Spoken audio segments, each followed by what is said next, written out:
작년에 네이버 라인 문제로 정말 떠들썩했죠. 일본 국민 메신저라고 불리던 라인이 혹시 일본 기업 손에 넘어가는 거 아니냐 이런 우려가 정말 컸습니다.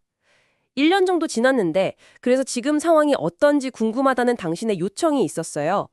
보내주신 자료, 유튜브 취재 대행소 웽 영상 대본 일부인데요. 이걸 가지고 오늘 좀 자세히 들여다보겠습니다. 그래서 가장 궁금한 점, 라인 정말 일본 기업이 됐을까요? 이 자료를 보니까요, 답은 좀 애매한 것 같아요. 반은 맞고 반은 틀리다. 뭐 이렇게 얘기하네요. 그러니까 겉으로 보이는 지분 구조는 그대로인데 보이지 않는 영향력 구도는 꽤 달라졌다. 이런 얘기죠. 네, 맞습니다. 이게 라인이 어떻게 시작되는지부터 보면 좀 흥미로운데요.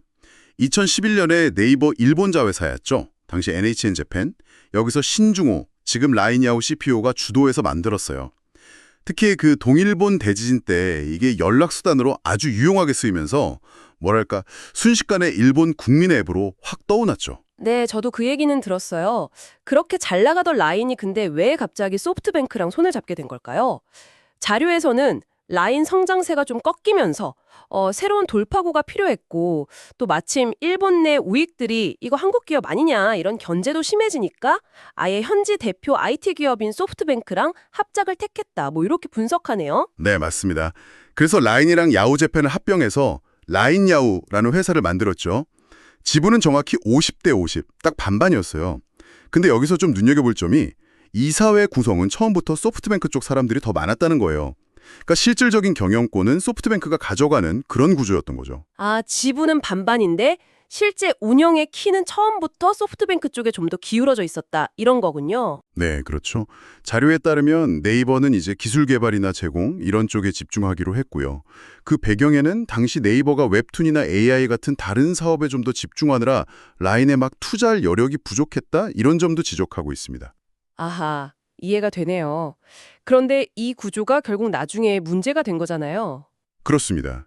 이게 합병하고 얼마 안 돼서부터 그 라인 중국 위탁업체 직원이 사용자 정보에 접근할 수 있었다 이런 논란이 한번 터졌고요. 그리고 결정적으로 재작년이었죠. 네이버 클라우드가 해킹당하면서 대규모 개인정보 유출 사건이 있었어요. 작년 말에는 또 라인 이용자 사진이나 동영상 파일이 노출되는 사고까지 있었고요. 아, 보안 사고가 계속 터졌군요. 그러면서 이제 일본 정부가 직접 나섰다는 거죠. 이 자료 보니까 일본 정부가 좀 이례적으로 네이버한테 지분을 소프트뱅크에 넘겨라 이렇게 압박했다고 나오네요. 정부가 직접 나선다니 정말 흔치 않은 상황인데요. 네, 맞아요. 정부가 민간 기업의 지분 구조에 직접 개입하려고 한 셈이니까요. 당시 일본 정부 성향 같은 것도 좀 영향을 미쳤다는 분석도 있고요. 네이버 입장에서는 뭐 일본 정부랑 직접 각을 세우기는 상당히 부담스러웠을 겁니다. 현지 여론도 있고 사업 환경도 고려해야 하니까요. 심지어 이 자료에서는 네이버가 어쩌면 이 기회에 라인을 좀 정리하고 싶었을 수도 있다 이런 가능성까지 제기하더라고요. 오, 정말요? 그럼 결국 네이버가 지분을 넘겼나요? 아니요, 그건 아닙니다. 지난 3월에 라인 야후가 일본 정부에 최종 보고서를 냈는데 거기에는 지분 매각 관련 내용은 빠졌습니다. 뭐 일본 내 정치 상황 변화 같은 게 영향을 미쳤다는 해석도 나오고요. 하지만 그렇다고 네이버 영향력이 그대로 유지된 건 또 아니에요. 아, 그래요? 어떻게 달라졌는데요? 우선 작년 6월에 이사회가 개편됐는데 그때 유일한 한국인 이사였던 신중우 CPO가 이사직에서 물러났어요. 그래서 지금은 이사회가 전부 일본인으로 채워진 상태고요. 또 네이버 기술 기반이었던 간편결제 서비스 있잖아요. 라인페이. 이게 올해 서비스를 종료하고 소프트뱅크 계열인 페이페이로 통합될 예정입니다. 기술 자회사들을 합병하는 그런 움직임도 있고요. 이것도 결국 네이버 기술로부터 좀 독립하려는 거 아니냐? 이렇게 해석되고요. 그렇군요. 그러니까 지분율 자체는 50대 50 그대로지만 이사회 구성이라던가 핵심 서비스 변경되는 걸 보면 실질적인 경영권이나 기술 주도권은 이제 소프트뱅크 쪽으로 완전히 넘어갔다. 이렇게 봐야 하는 거네요. 네, 그렇게 볼 수 있겠죠. 자료는 여기서 한 발 더 나아가는데요. 합병 직후에 좀 공교롭게 터진 정보 유출 문제라던가 뭐 일본 집권당 간부랑 소프트뱅크 회장이 따로 만난 정황 같은 거 근거로 들면서 애초에 일본 정부랑 소프트뱅크 사이에 뭔가 좀 얘기가 있었던 거 아니냐 이런 의혹까지 제기합니다. 뭐 단정할 수는 없지만 만약에 이게 사실이라면 외국 기업이 특정 국가에서 사업할 때 겪을 수 있는 그런 어려움을 보여주는 사례가 되겠죠. 네, 정리를 해보면 네이버 라인이 지금 당장 법적으로 완전히 일본 기업이 된 건 아니다.